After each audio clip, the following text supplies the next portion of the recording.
Olá, quinto ano! E aí, vocês também aproveitaram o Dia das Crianças? Aproveitem enquanto podem, porque daqui a pouco vocês passam dessa fase, ok? Mas eu espero que tenham aproveitado. E um beijão para vocês. Nós vamos falar hoje sobre porcentagem. E vou avisando logo a vocês que eu pulei alguns assuntos sobre medidas, porque os assuntos sobre medidas são um pouco mais complicados. Então, para a prova, eu não quis colocá-lo. Então, eu pulei, mas vamos voltar depois para darmos prosseguimento, certo? Mas vamos falar sobre porcentagem, entender o que é porcentagem. Atividade da 164 até a 176. Vamos começar? Exemplos de porcentagem. Eu quis colocar aí primeiro alguns exemplos como o nosso próprio corpo é formado de 70% de água. Por isso que nós podemos resistir alguns dias sem beber água, certo? Coloquei também aí um anúncio falando, né, que os aposentados e pensionistas tinham 5% de margem no consignado para você pedir um empréstimo. Isso é uma propaganda, viu, gente? Também nós podemos usar a porcentagem quando formos calcular a porcentagem de água que gastamos, né? Por exemplo, aí nós temos um gráfico e esse gráfico mostra que as perdas de água que a gente tem gastando, né, água com bobagem é de 12%. Para lavar a louça, as roupas, nós gastamos 17%. A torneira, né, aberta dá 19%. O chuveiro, né, para tomar banho, também deixando aberto, para se ensaboar, 20%. O vaso, cada descarga que você solta, ó, para aí quantos por cento de água você gasta, 24%. E nos outros gastos extras, como comida, e, né, até beber água e outras coisas mais, 8%. Imagine se a gente fosse somar tudo isso, quanto de água a gente gastaria. Isso por dia. Agora eu quis colocar aí para vocês alguns exemplos. E explicar mesmo em palavras sobre porcentagem. Porcentagem envolve diversas situações com que nos deparamos frequentemente no nosso cotidiano, ou seja, no nosso dia a dia. Por exemplo, os indicadores econômicos, né? Economia, em relação a dinheiro. Resultado de pesquisas ou promoções, né? As pesquisas que são feitas, as pesquisas que são feitas agora, né? Para as eleições, também existe uma porcentagem. As promoções que são colocadas, né, nas vitrines das lojas também indicam a porcentagem. Então, utilizamos porcentagem de várias maneiras para representar algo inteiro. Aí, o símbolo de porcento, essa barra com essas duas balinhas chamada porcento, é utilizada para representar a porcentagem. E porcento quer dizer o valor de 100%.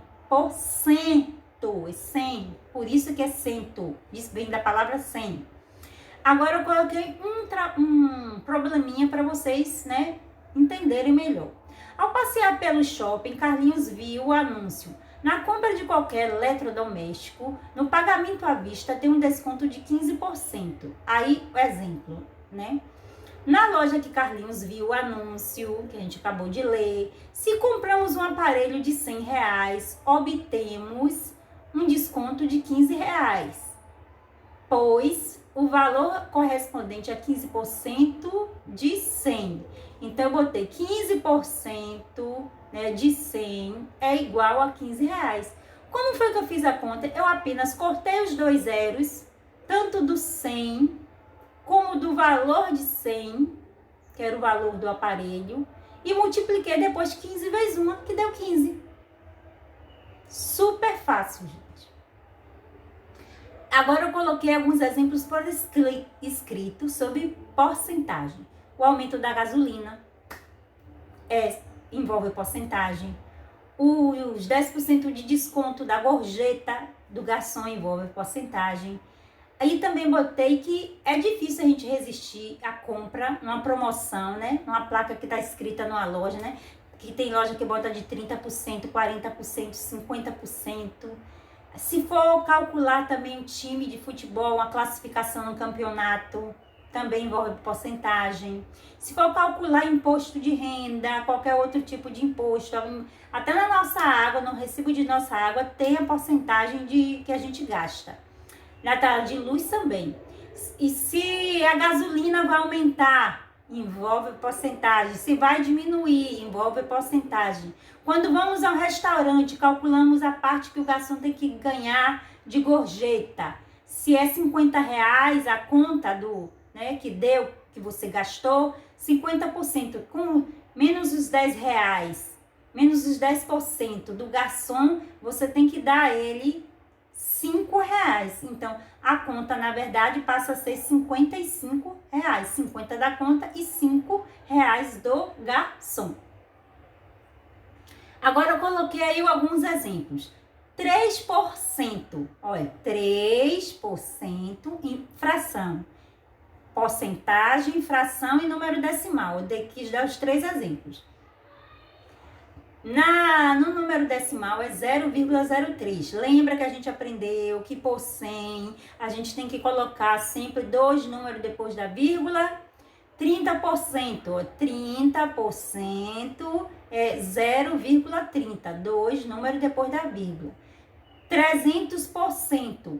Eu não precisei colocar nenhum número, porque o 300 já tem 3 números e tem que ficar só 2 números depois da vírgula, então ficou 3,00. Aí eu coloquei um problema para vocês resolverem, né? Mas já com cálculo. Quanto é 30% de 200? Na fórmula de porcentagem, 30% vezes 200. Calculando agora, basta eu cortar os zeros, né, do 100 e o zero do valor que for me dado e depois multiplicar 30 vezes 2. 30 vezes 2 dá 60. Então, é só isso. Agora, outro exemplo. Eu sempre estou colocando mais exemplos para que vocês entendam melhor. 20% de 500. 20, olha o porcento, vezes 500. Eu corto, lembra que eu vou cortar os zeros do 100 e os zeros do 500. E depois multiplicar 20 vezes 5, que dá 100. Aí eu coloquei agora para vocês, para ficar muito mais legal, para vocês se divertirem um pouquinho aprendendo, um vídeo que fala sobre porcentagem. Na verdade, uma aula, mas uma aula diferente. Então, espero que vocês tenham entendido. Até a próxima aula.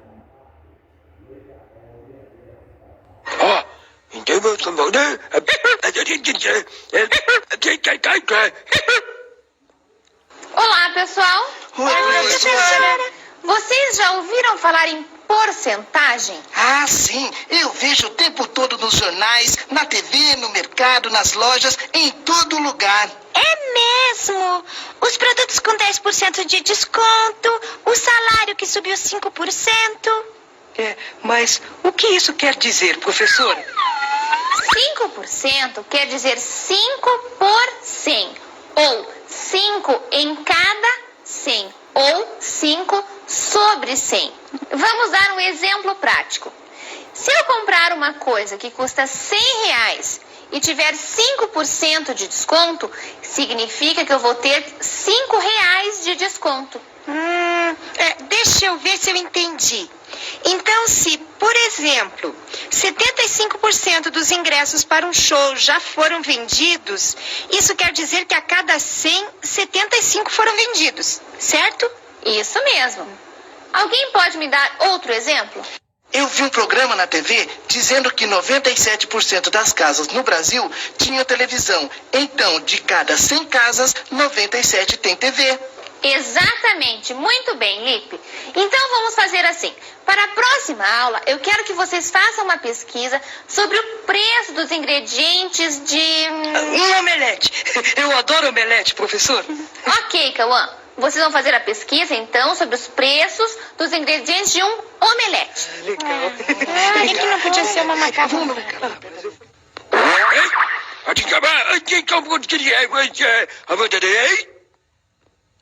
Dona Dirce, fora ovos, o que mais vai no omelete? Você pode colocar várias coisas, Cauã.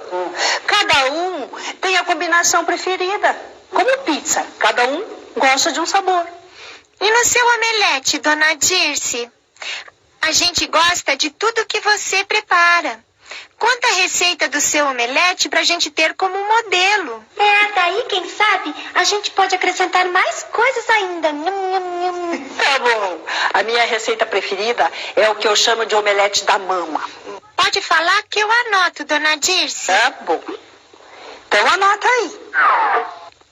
3 ovos inteiros, meio pimentão verde picado, meio tomate sem semente picado, 2 colheres e meia de sopa de queijo ralado, 1 colher e meia de sopa de manteiga, orégano a gosto, sal e pimenta a gosto. Checkmate! A gente pode se dividir. Cada um pesquisa uma coisa. Eu quero pesquisar sobre o preço do queijo ralado. Eu adoro queijo ralado. Ainda mais quando a minha mãe faz aquela macarronada no domingo. Ai, ai, ai. E eu vou ver o preço do pimentão. Adoro pimentão. Quando a minha avó cozinha, ela usa pimentão verde, amarelo e vermelho. A comida fica deliciosa e super colorida. Eu vou pesquisar sobre tomate. Eu adoro tomate. Vermelhinho, suculento. Eu gosto de comer tomate puro. Só cortar em rodelinhas e... nhaque. É uma delícia. E tomate vai em várias receitas, né? Bom, eu costumo colocar vários legumes e verduras nas minhas receitas. Fica tudo mais saudável, mais colorido. E muito mais gostoso. Ok, e eu vou pesquisar... o que falta aí, Dona Dirce? Bom, sobraram várias coisas. Eu acho que vocês vão ter que pesquisar sobre 2 ingredientes. Não tem problema. Eu vou combinar com a minha mãe para irmos juntas ao supermercado. Daí, posso procurar o preço de outras coisas também. É muito importante aprender a pesquisar, Cacau. Assim você pode economizar sempre. A minha mãe sempre fala isso, sempre. Então, eu vou pesquisar o preço dos ovos e da manteiga. E eu posso descobrir quanto custa o sal e o orégano. Ok, eu vejo também quanto custa a pimenta. Então, a gente se encontra amanhã. Eu vou porque a minha mãe já deve estar me esperando. Tchau, pessoal. Tchau, Cacau. Tchau, tchau, Dona Dirce. Tchau, tchau, crianças.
Pesquisa para a aula de hoje? Sim, Nina. Nossa, nunca pensei que fosse precisar tanto de matemática no mercado. Ah, é? Por quê? Porque os ovos são vendidos em dúzias. Aí, eu tive que fazer a conta para saber quanto custa cada ovo. E quanto é? A dúzia custou R$2,40. Isso dividido por 12. Cada ovo custa 20 centavos. Ficou craque mesmo, hein? E depois usei as contas de porcentagem que a gente aprendeu na última aula para calcular o preço da manteiga. Ué, como? Eu encontrei manteiga em embalagenzinhas de 100 gramas. Daí, o preço estava por quilo. Ah, e 100 gramas é 10% de 1 quilo, né? Uhum. Ah, tá. Agora entendi.